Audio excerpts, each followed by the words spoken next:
ଗଣି ପାରିବ ଆକାଶ ଧାରା, କେ ଗଣି ପାରିବ ବରଷା ଧାରା, କେ ଗଣି ପାରିବ ସିନ୍ଧୁ ଲହରୀ ସେ କୃଷ୍ଣ ମହିମା, ନ ଘଟେ ଯାହାର ଅପୂର୍ବ ସୀମା। ଆପଣଙ୍କ ପାଇଁ ଜଗନ୍ନାଥ କ'ଣ? ମହାପ୍ରଭୁ ଏକ ଅନୁଭବର ଦେବତା। ସବେଦି ବିଦ୍ୟଂ ନ ଚ ତସ୍ୟାତି ବେତା, ତମାହୁରଗ୍ୟଂ ପୁରୁଷଂ ମହାମ୍ୟଂ। ସ୍ନାନ ଯାତ୍ରାରେ କ'ଣ ହୁଏ ଆଉ ଭଗବାନ ସେଥିରେ କ'ଣ କରନ୍ତି ଟିକେ ଆମକୁ ଏକ୍ସପ୍ଲେନ କର। ସ୍ନାନ ଯାତ୍ରା ଆଉ ରଥଯାତ୍ରା, ଏ ଦିଟା ଯାତ୍ରାରେ ମହାପ୍ରଭୁ ନିଜର ଶରୀର ବପୁକୁ ଧରିକି ବିଭିନ୍ନ ବୈଦ୍ୟରାଜ ସେ ମତେ ଗୋଟେ କଥା କହିଲେ, ମହାପ୍ରଭୁଙ୍କୁ ମୁଁ ଔଷଧ ଦେଇକି ଆସିଲା ପରେ ମୁଁ ଫୁଲରି ତେଲ, ସେ ଫୁଲରି ତେଲ ପଞ୍ଚମୂଳ ଆପଣ ଦାନ୍ତ ଘଷୁଛନ୍ତି ମହାପ୍ରଭୁ ମୁଛି ସବୁଠୁ ଅଧିକ ପଖାଳ, ଏମିତି ସେମିତି ପଖାଳ ନୁହେଁ ଆଜ୍ଞା, ଘିଅ ଲଗେଇକି ଖାଇବେ। ପଖାଳ ଭାତରେ ଘି ତ ବୋପା ଖାଇଥିଲା କି।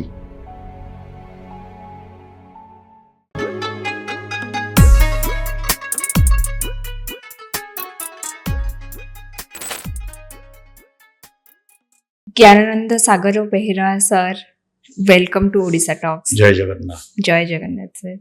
ସାର୍ କେମିତି ଅଛନ୍ତି? ମହାପ୍ରଭୁ କୃପା ଭଲ ଅଛି, କରୁଣାମୟ ଆଶୀର୍ବାଦ।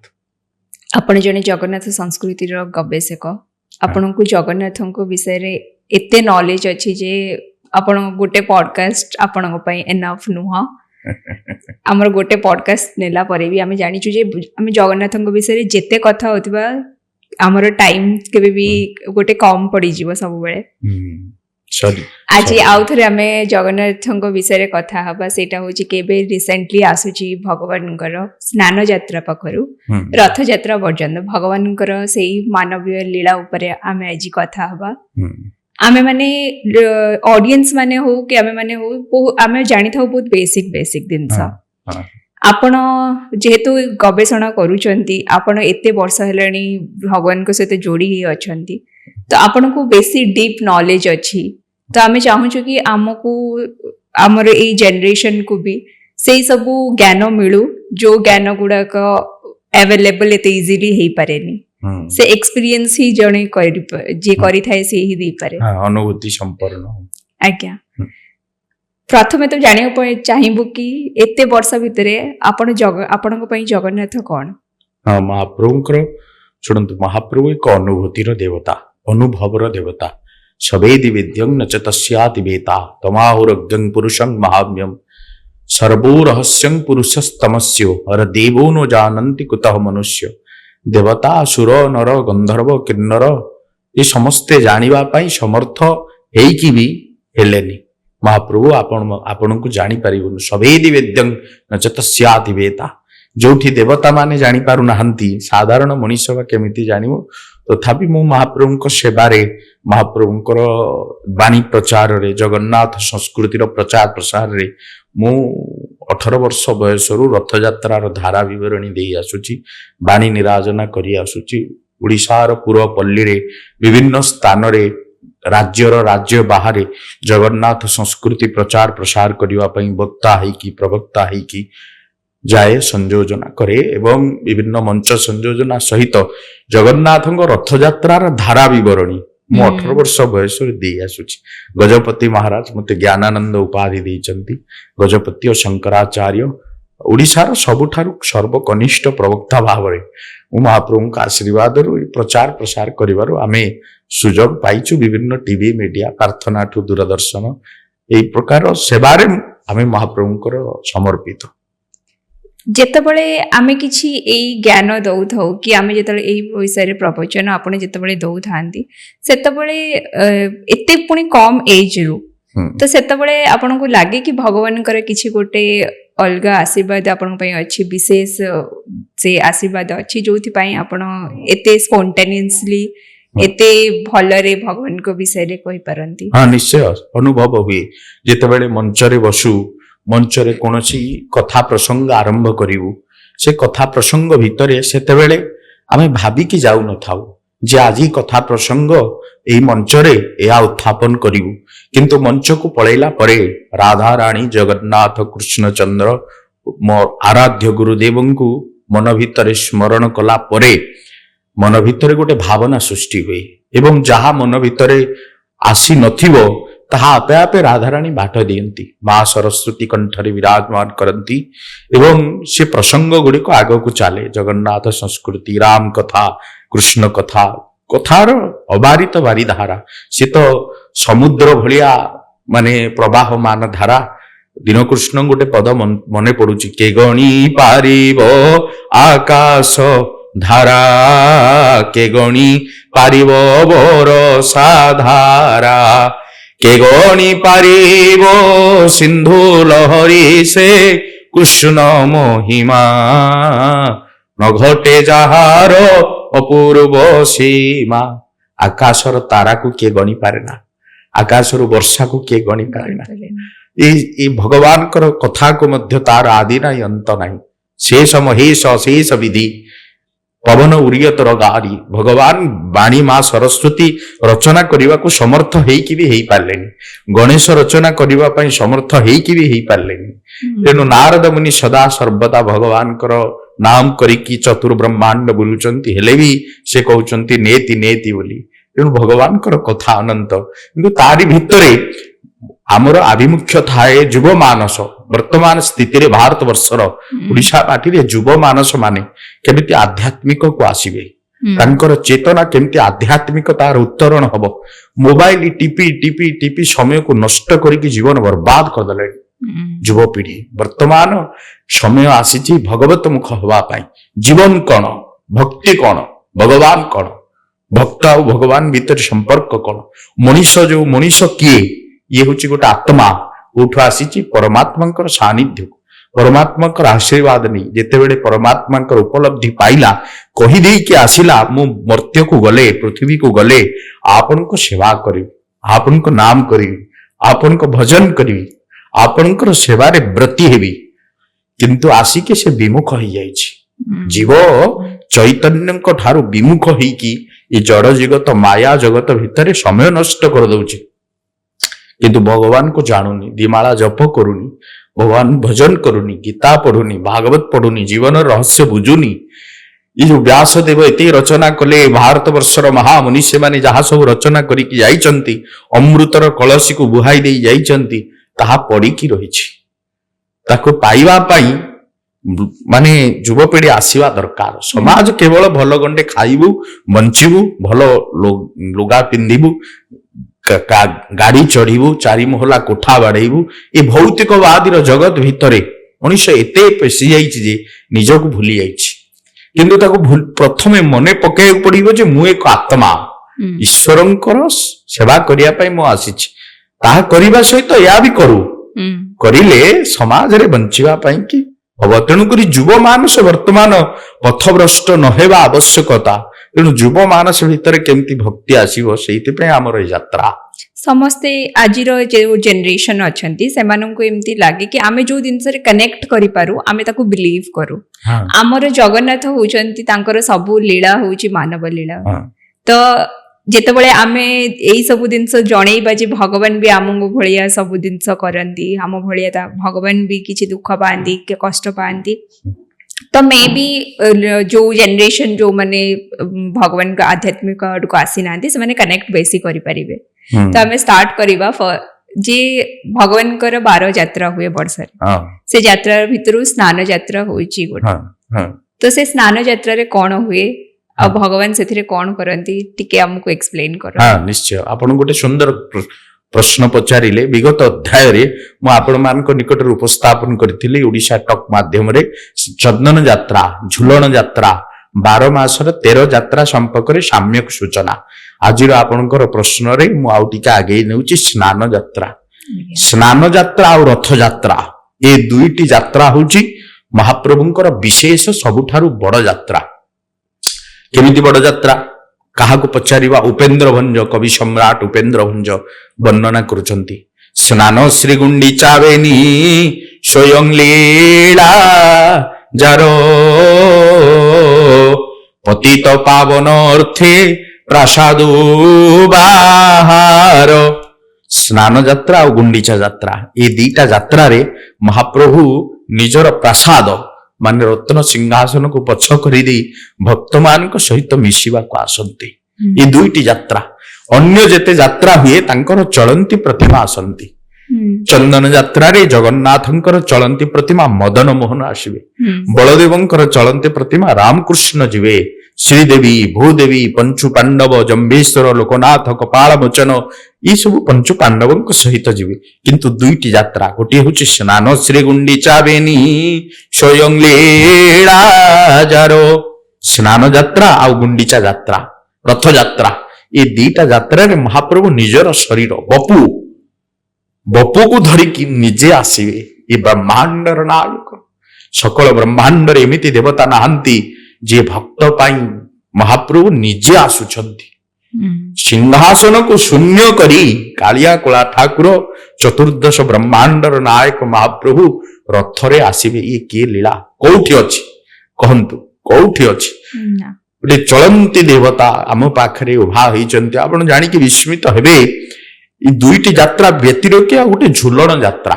ଏ ଝୁଲଣ ଯାତ୍ରାରେ ପୂର୍ବରୁ ଦୋଳ ଯାତ୍ରାରେ ଦୋଳ ବିମାନରେ ଦୋଳ ମଣ୍ଡପ ଉପରେ ଜଗନ୍ନାଥ ଆସୁଥାନ୍ତି ଦୋଳି ଖେଳିବା ପାଇଁ। କିନ୍ତୁ ଦୋଳି ବେଦୀ ଛିଡ଼ିଗଲା। ମହାପ୍ରଭୁଙ୍କର ବିଶାଳ ବପୁକୁ ଧାରଣ କରିପାରିଲାନି, ଦୋଳ ବେଦୀ ଛିଡ଼ିଗଲା। ତା ପରଠୁ ମଦନ ମୋହନ ଆସିଲେ ଦୋଳ ଯାତ୍ରାରେ। ନହେଲେ 3 ଥର ମହାପ୍ରଭୁ ଆସନ୍ତି ନିଜର ଶରୀରକୁ ଧରିକି। ଏବେ 2 ଥର ଆସୁଛନ୍ତି, ଗୋଟିଏ ସ୍ନାନ ଯାତ୍ରା ଆଉ ରଥଯାତ୍ରା। କେବେଠାରୁ ଏଇଟା ବନ୍ଦ ହେଲା?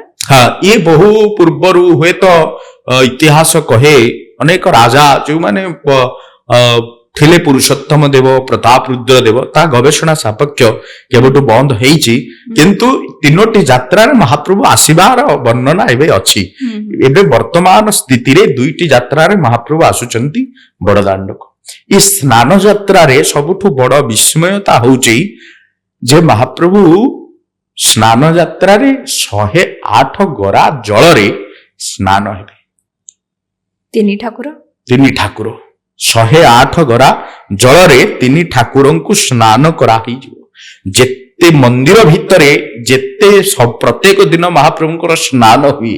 କେମିତି ହୁଏ ନା, ଗୋଟେ ଦର୍ପଣ ରହିବ ଆଗରେ, ସେ ଦର୍ପଣ ଉପରେ ଜଳ ପଡିବ। ମନ୍ତ୍ରାଭିଷେକ ହେଇକି ବିମ୍ବ ସ୍ନାନ ବୋଲି କୁହାଯାଏ। ପ୍ରତିଫଳିତ ହେଲା ମୁହଁଟି ଏବଂ ସେ ଦର୍ପଣ ଉପରେ ସ୍ନାନ ହେଲା। ତାକୁ ବିମ୍ବ ପଡି ବା ପ୍ରତିଫଳିତ ହେଉଥିବା ଦର୍ପଣ ଉପରେ ମନ୍ତ୍ର ସିଞ୍ଚିତ ହୋଇ ଜଳ ପଡି ସ୍ନାନ ହେବାରୁ ତା ନାଁ କୁହାଗଲା ବିମ୍ବ ସ୍ନାନ। କିନ୍ତୁ ମଣ୍ଡପ ଉପରେ ମହାପ୍ରଭୁଙ୍କର ଏଇ ସ୍ନାନ ମଣ୍ଡପ ଉପରେ ଏଇଠି ମହାପ୍ରଭୁଙ୍କର ପ୍ରତ୍ୟକ୍ଷ ଜଳ ଲାଗି ହେବ। ଶରୀରରେ ଗାଧେଇବେ। ଶୀତଳା ଦେବୀଙ୍କର କୂଅରୁ ଅଭିମନ୍ତ୍ରିତ ଜଳ କାଢିକି ଅଣାଯିବ। ଗଙ୍ଗା, ଯମୁନା, ନର୍ମଦା, ସିନ୍ଧୁ, କାବେରୀ ଜଳ ସ୍ନାନ କର। ସମସ୍ତ ନଦୀ ଗୁଡ଼ିକ ଆସି ଶୀତଳା ଦେବୀଙ୍କର କୂଅରେ ଅବସ୍ଥାପନ କରିଥିବେ। ଗଙ୍ଗା କହୁଥିବ ଉଦ୍ଧାର କର ମଣିମା। ସମସ୍ତଙ୍କର ସେଇ ସୌଭାଗ୍ୟ ଥିବ ଭଗବାନଙ୍କର ଉପରେ ସାନ୍ନିଧ୍ୟ ପାଇବ। କାବେରୀ, ଯମୁନା, ନର୍ମଦା, ସିନ୍ଧୁ, କାବେରୀ ସମସ୍ତେ କହୁଥିବେ ମଣିମା ଆପଣଙ୍କର ପଦାର ବିନ୍ଦରେ ମୁଁ ଟିକେ ଅଭିଷିକ୍ତ ହେବି, ଆପଣଙ୍କ ଦେହ ଲାଗିଯିବି।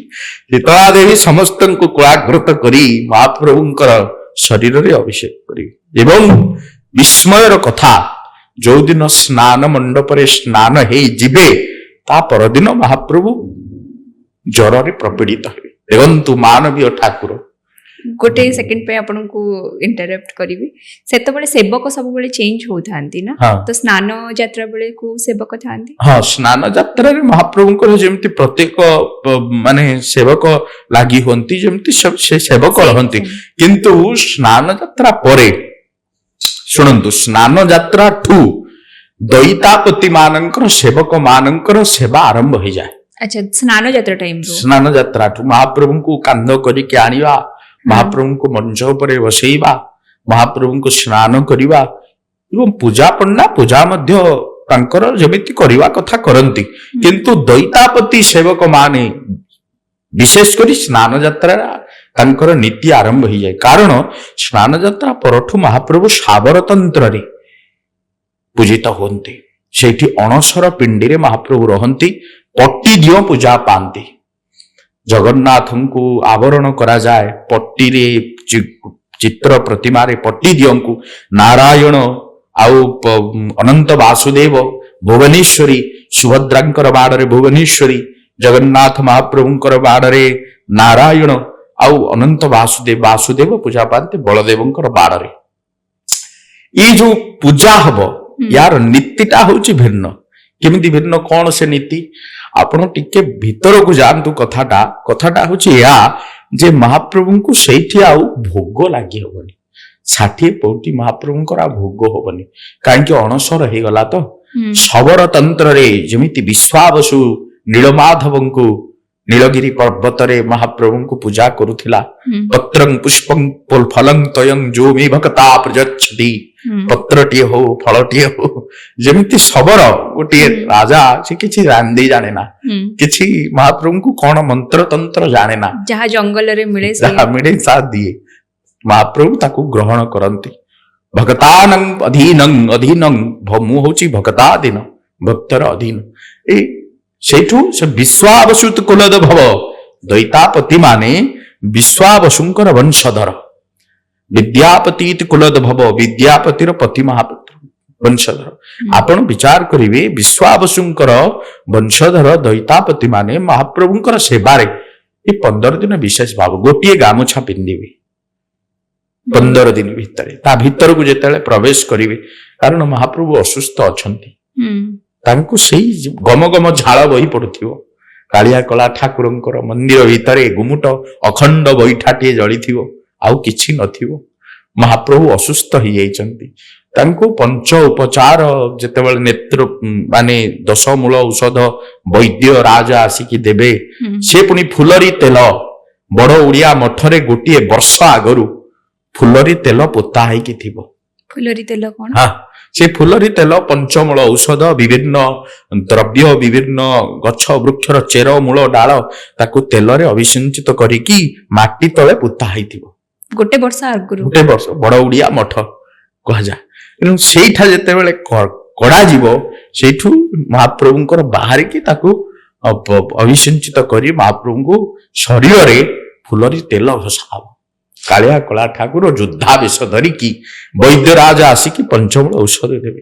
ମୁଁ ଗୋଟେ ବୈଦ୍ୟରାଜଙ୍କଠୁ ଶୁଣିଛି, ଯେତେବେଳେ ବିଭିନ୍ନ କାର୍ଯ୍ୟକ୍ରମରେ ସବୁ ସଂଯୋଜନା କରି ଯାଏ ଏବଂ ଇଣ୍ଟରଭ୍ୟୁ ମଧ୍ୟ ନେଇଥିଲି ବିଭିନ୍ନ ବୈଦ୍ୟରାଜଙ୍କଠୁ, ସେ ମତେ ଗୋଟେ କଥା କହିଲେ, ମହାପ୍ରଭୁଙ୍କୁ ମୁଁ ଔଷଧ ଦେଇକି ଆସିଲା ପରେ ମୁଁ ଜ୍ୱର ହେଇଯାଏ। କଣ ପାଇଁ?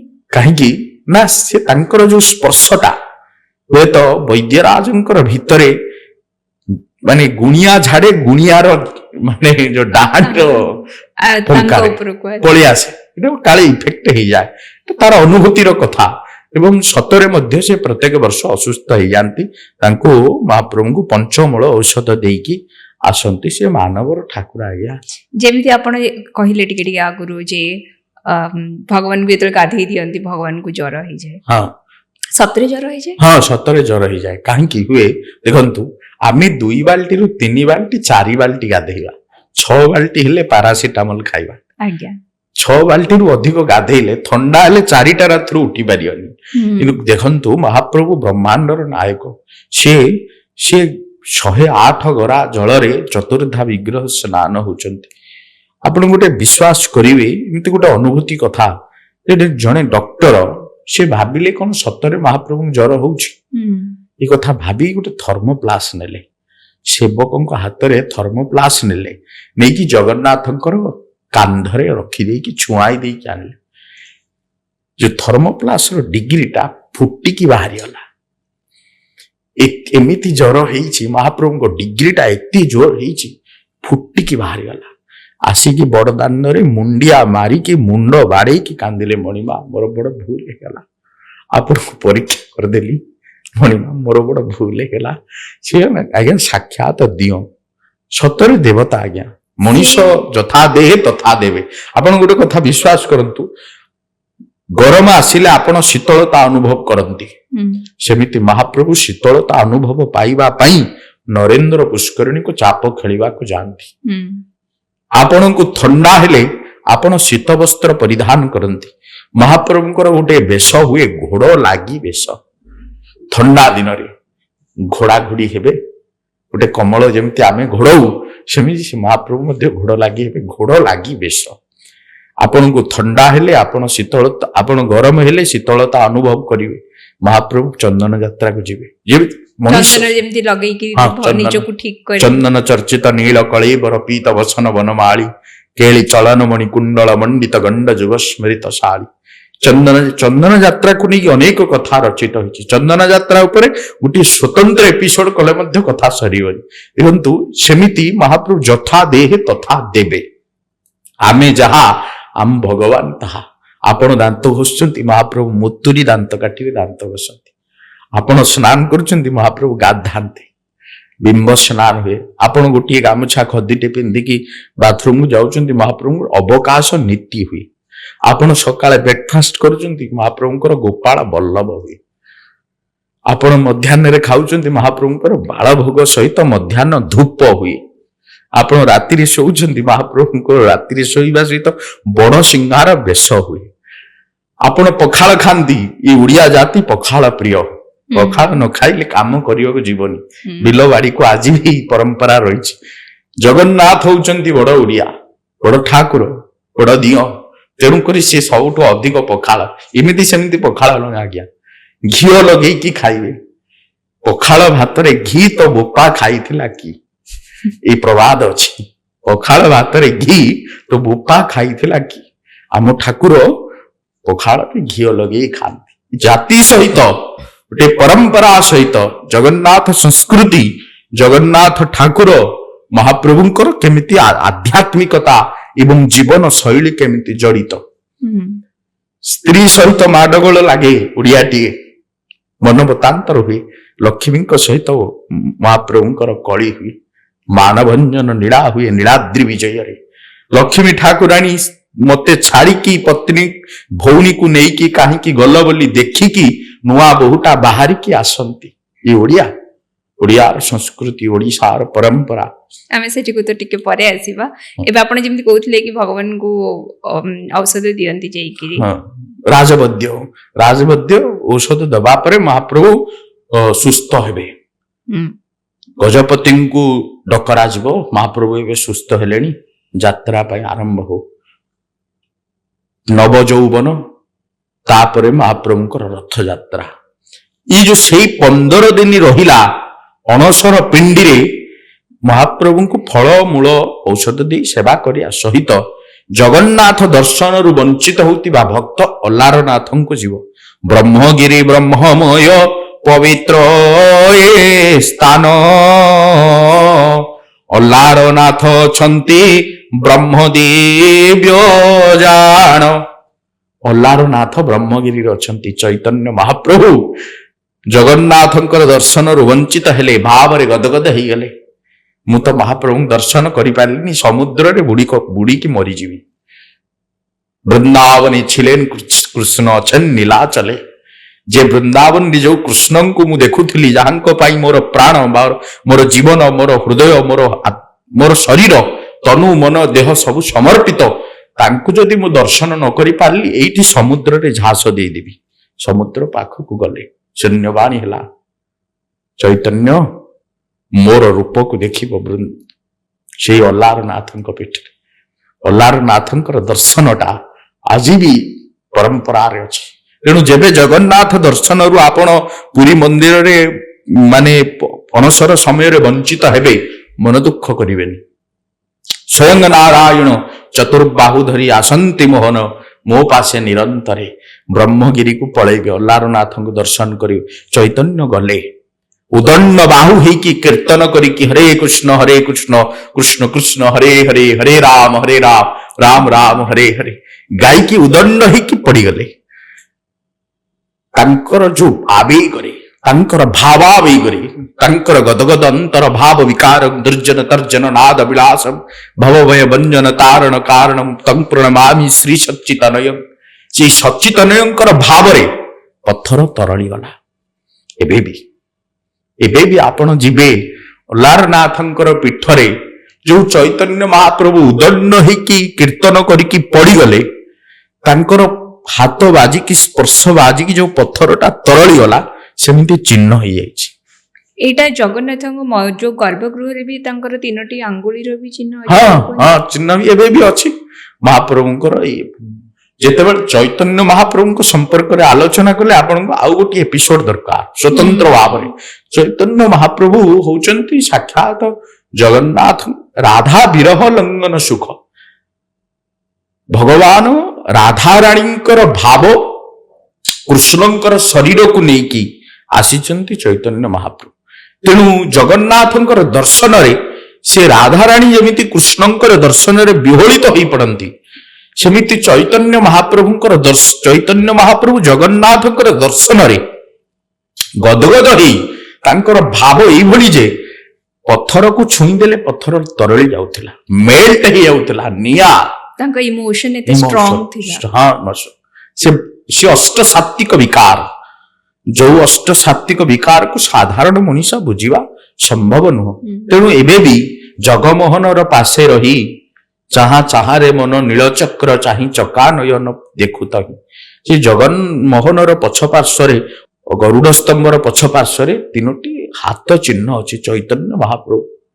ଚୈତନ୍ୟ ମହାପ୍ରଭୁ ଥରେ ଦର୍ଶନ କରୁଛନ୍ତି ଜଗନ୍ନାଥଙ୍କୁ, ଜଣେ ବୁଢୀଟେ ତାଙ୍କ ଉପରେ ଚଢିଗଲା।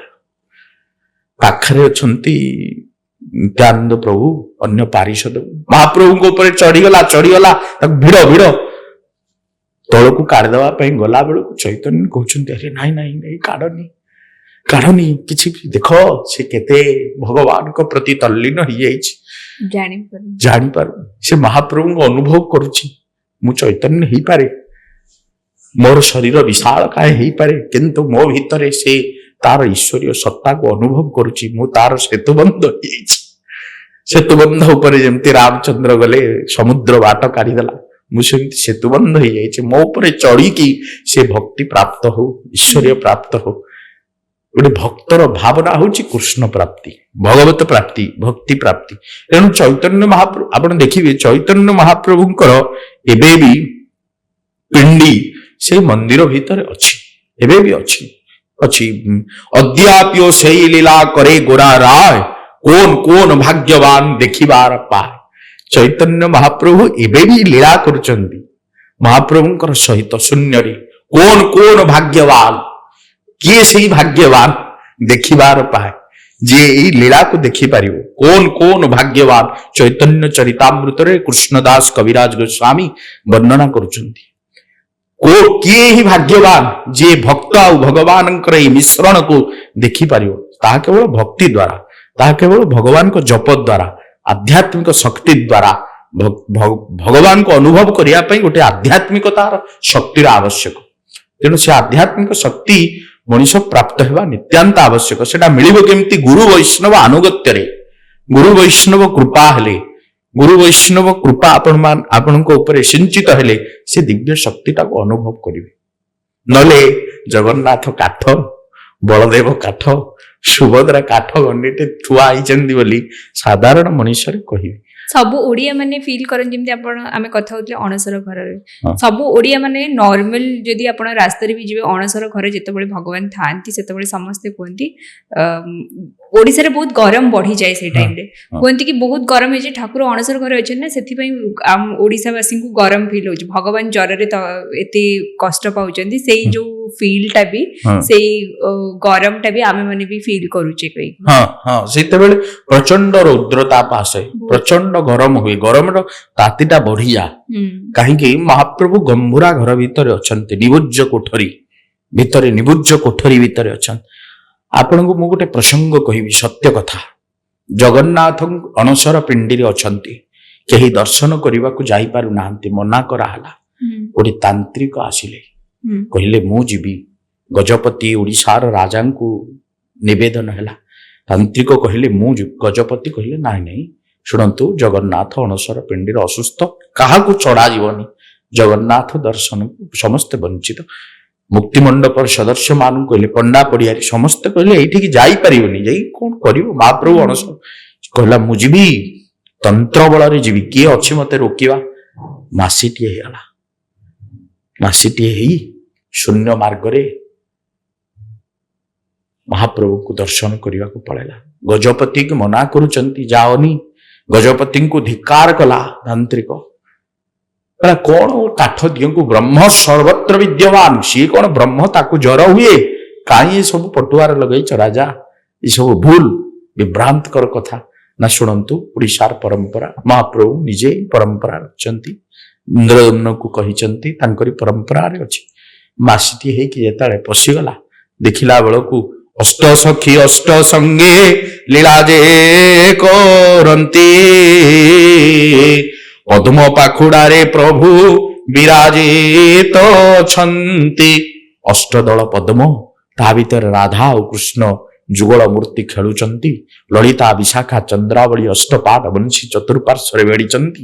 କିଏ ଚାମର ଆଲଟ ଶଙ୍ଖା ଝାଡୁଛି।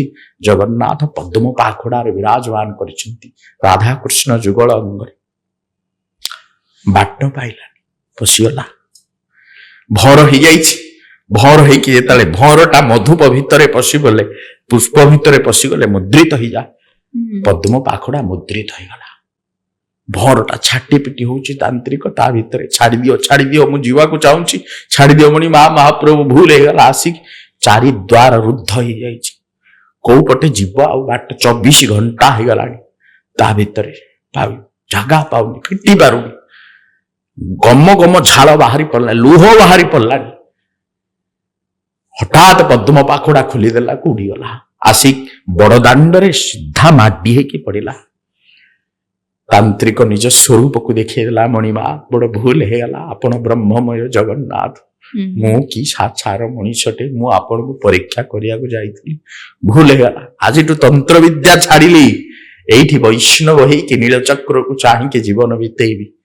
ଏଇ ବଡଦାଣ୍ଡରେ ମହାପ୍ରଭୁଙ୍କର ପାଖରେ ଶେଷ ନିଶ୍ୱାସ ତ୍ୟାଗ କରିକି ଅନେକ ଅଞ୍ଜଳିରେ ଜଳ ପିଇ ପିନ୍ଧୁଥିବି ବକଳ କରି ବସନ, ସଚିପତି ପଦ ତୁଚ୍ଛ ମଣୁଥିବି, ଥିଲେ ତୁମ୍ଭ ସନ୍ନିଧାନ। ମହାପ୍ରଭୁ ଏହି କଥାରେ ମୋ ମନ, ନୀତି ଦେଖୁଥିବି ନୀଳାଦ୍ରି ମଣ୍ଡଳେ କଞ୍ଜ ସୁନ୍ଦର ବଦନ। ମହାପ୍ରଭୁ ଏହି କଥାରେ ମୋ ମନ। ସଚି ଇନ୍ଦ୍ର କହୁଛନ୍ତି, ମହାପ୍ରଭୁ ଅଞ୍ଜଳିରେ ପାଣି ବରଂ ପିଇକି ବଞ୍ଚିବି, ଆପଣଙ୍କ ନୀଳଚକ୍ରକୁ ଛାଡିକି ଯିବେନି। ଜଳ ପିଇ ବକଳ କରି ବସନ, ଗଛର ବକଳକୁ କାଟିକି ବସ୍ତ୍ର କରିକି ପିନ୍ଧିବି।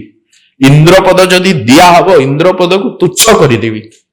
ସଚିପତି ପଦ ତୁଚ୍ଛ ମଣୁଥିବି, ଥିଲେ ତୁମ୍ଭ ସନ୍ନିଧାନ। ଏତିକି କଣ କରୁଣା ଆପଣ ବଡଦାଣ୍ଡ ଛାଡ। ମତେ ଆପଣଙ୍କର ଚତୁର୍ବାହୁ ତଳେ, ଦୁଇ ବାହୁ ତଳେ ସବୁବେଳେ ଆସିଲେ ସେ କୃପା କରିକି ରଖନ୍ତୁ। ମୁଁ ଆପଣଙ୍କର ଆଶୀର୍ବାଦ ପାଉଥାଏ, ନୀଳଚକ୍ରକୁ ଚାହୁଁଥାଏ। ଗୋଟେ ଭକ୍ତର ଏଇ ଅଛି। ଯେମିତି ବହୁତ ଥରରେ ଆମ ମାନଙ୍କର ଦେହ ଖରାପ ହେଲେ ବି ଆମେ ମାନେ ଫ୍ରୁଟ୍ସ ଖାଉ, ଆମେ ମାନେ କେବେ ରନ୍ଧା ଖାଦ୍ୟ ଖାଉନା, କାଳେ ଇନଫେକ୍ଟେଡ ହେଇଯିବୁ କହିକି ବେଶୀ ଲୋକଙ୍କ ସହିତ ଦେଖା ହଉନା। ଯେମିତି ଆମର କୋଭିଡ ଆସିଲା, ସମସ୍ତେ ସାନିଟାଇଜ କରିକିରି ଚାଲିଲେ। ସେମିତି ଭଗବାନ ତ ବହୁତ ଆଗରୁ ତାଙ୍କର ବି ମାନେ ସେଇଟା ବି ଯେମିତି ମାନବ ଲୀଳା ଟାଇପ ର, ଆପଣ ଯେମିତି କହିଲେ କି ଭଗବାନ ସେତେବେଳେ ପୁଷ୍ପ ଫଳ ସେଇ ଖାଇକି ରୁହନ୍ତି, ମେଡିସିନ ଖାଆନ୍ତି, ତାଙ୍କୁ କେହି ଦର୍ଶନ କରିପାରନ୍ତିନି। ଯେତେବେଳେ ସେ ବାଇତ ମାନେ ଯାଆନ୍ତି, ସେମାନେ ଗୋଟେ ଗାମୁଛା ପିନ୍ଧିକିରି ହିଁ ଯାଆନ୍ତି, ତାକି ଭଗବାନ ଇନଫେକ୍ଟେଡ ନ ହୁଅନ୍ତୁ କିଛି ଜିନିଷରେ। ତ ସେ ତାପରେ ଯେତେବେଳେ ଭଗବାନଙ୍କର 15 ଦିନ ପରେ ଯେତେବେଳେ ଦେହ ଠିକ ହୁଏ, ଭଗବାନ ଯେତେବେଳେ ସୁସ୍ଥ ହେଇଯାଆନ୍ତି, ସେତେବେଳେ ଭଗବାନ କୋଉଠିକି ଯାଆନ୍ତି? ମହାପ୍ରଭୁଙ୍କୁ ସୁସ୍ଥ ହେଇଗଲା ପରେ ନବ ଯୌବନ ଦର୍ଶନ ହବ। ଅଣସର ପିଣ୍ଡିରୁ ମହାପ୍ରଭୁ ପଳେଇବେ ରତ୍ନ ସିଂହାସନକୁ। ନବ ଯୌବନ, ଗୋଟିଏ ପିଲାଟିଏ ଜନ୍ମ ହେଲା ପରେ ତେଲ ହଳଦୀ ଦେଇକି ସାବୁନ ଲଗେଇ ଗାଧେଇ ଦେଇ ତାକୁ ସୁସ୍ଥ କରାହେଇଗଲା। ହେଇଗଲା ପରେ ତାକୁ ଦେଖିବା ପାଇଁ ଗୋଲଗୋଲିଆ ଚେହେରାକୁ ଗାଁ ଦାଣ୍ଡର ସାହି ପଡିଶା ଲୋକମାନେ ଆସିବେ, ଦେହ ଭଲ ହେଇଗଲା କେମିତି, ସୁସ୍ଥ ପିଲାଟିଏ। କିନ୍ତୁ ମହାପ୍ରଭୁ ବାଳୁତ ହେଇଯାନ୍ତି। ନବ ଯୌବନ ମାନେ ନୂଆ ରୂପ ଦର୍ଶନ କରିଦିଅନ୍ତି। ନେତ୍ରୋତ୍ସବ, ତାପରେ ନବ ଯୌବନ। ନେତ୍ରୋତ୍ସବ କଣ? ନେତ୍ରୋତ୍ସବ, ନେତ୍ର ଗୁଡାକ କିଲିବିଲି ହେଇଯାଇଥିବ 15 ଦିନର ଅସୁସ୍ଥତା ଭିତରେ, ତାଙ୍କୁ ନେତ୍ରକୁ ରଙ୍ଗ କରାଯିବ। ସେଇ ମୁଖମଣ୍ଡଳର ସୌନ୍ଦର୍ଯ୍ୟ ତାକୁ ଶ୍ରୀ ବୁଦ୍ଧି କରାଯିବ। ସେଇ ସୁନ୍ଦରତା ଭିତରେ କାଳିଆ କଳା ଠାକୁରଙ୍କୁ ଆଉ ଟିକେ ସୁନ୍ଦରତା ଭରି ଦିଆଯିବ। ସୁନ୍ଦରତା ଦେଇଦେଲା ପରେ ତା ପରଦିନ ଦର୍ଶନ କରିବେ। ସେଇ ଦିନ ହବ ନବ ଯୌବନ ଦର୍ଶନ। ନବ ଯୌବନ ଦର୍ଶନରେ ମହାପ୍ରଭୁଙ୍କର ସମସ୍ତେ ଦର୍ଶନ କରିପାରିବେ। ଏବେ ବସ୍ତ୍ର ବି ଚେଞ୍ଜ ହେଇଯାଇଥିବ। ବସ୍ତ୍ର ବି ଚେଞ୍ଜ ହବ, ପୁଷ୍ପ ଲାଗି ହେବେ। ମହାପ୍ରଭୁ ସେଇ ଦିନ ଟିକେ ଆନନ୍ଦ ପାଇବେ, ସୁସ୍ଥ ଅନୁଭବ ହେଲା। ଏବଂ ହେଲା ପରେ ରଥଯାତ୍ରା ତା ପରଦିନ ଆଷାଢ଼ ଜ୍ୟେଷ୍ଠ ମାସ ଶୁକ୍ଲ ପକ୍ଷ ଦ୍ୱିତୀୟା ତିଥିରେ ଆପଣ ମାନେ ନବଯୌବନ ଦର୍ଶନର ପରଦିନ ହିଁ ରଥଯାତ୍ରା। ହଁ, ନେତ୍ରୋତ୍ସବ, ନବଯୌବନ, ତାପରେ ରଥଯାତ୍ରା। ରଥଯାତ୍ରାରେ ମହାପ୍ରଭୁ ବାହାରିବେ, କୋଟି ବ୍ରହ୍ମାଣ୍ଡ ନାୟକ